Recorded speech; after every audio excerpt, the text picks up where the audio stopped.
In an emotional appeal to Congress today, Ukrainian President Volodymyr Zelensky asked the United States for three things to help defend his country: more weapons, more sanctions, and a no-fly zone over Ukraine. Arizona representatives agreed with some of those requests, but not all, as Alexia Stanbridge tells us from our Washington bureau.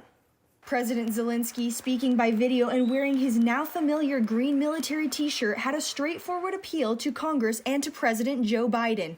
Is this a lot to ask for, to create a no-fly zone over Ukraine to save people? Is this too much to ask? Almost all of Arizona's congressional delegation said after the speech that they agree with sanctions and with sending support to Ukraine. But closing the skies over Ukraine may be too much to ask, they said. I don't support the no-fly zone. I think that would get the United States directly involved in this conflict and could lead to results that would spin out of control. Just hours after Zelensky spoke, President Joe Biden announced that the U.S. would be sending another $800 million in security aid to Ukraine. But air support and a no-fly zone are not part of that package. The American people are answering President Zelensky's call for more help, more weapons for Ukraine to defend itself, more tools to fight Russian aggression. And that's what we're doing.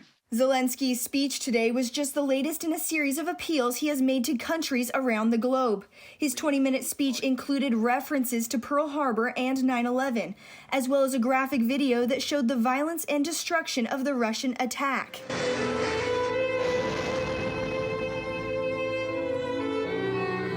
To see the innocent people, innocent children, innocent seniors being indiscriminately bombed, and the violence associated with it, you can't help but be impacted by that. After what she called Zelensky's, quote, remarkable speech, Arizona Representative Ann Kirkpatrick said the U.S. must continue to support Ukraine against Russian President Vladimir Putin. In a prepared statement, she said, quote, we must be incredibly aggressive and unified in our sanctions against Russia, here and across Europe. The $800 million of aid announced by Biden today brings total U.S. aid to Ukraine to $1 billion in just the past week, the White House said, a move welcomed by lawmakers like Stanton. I think the United States needs to do more to support the people of Ukraine and defend themselves, to support the military of Ukraine. In Washington, Alexia Stanbridge, Cronkite News.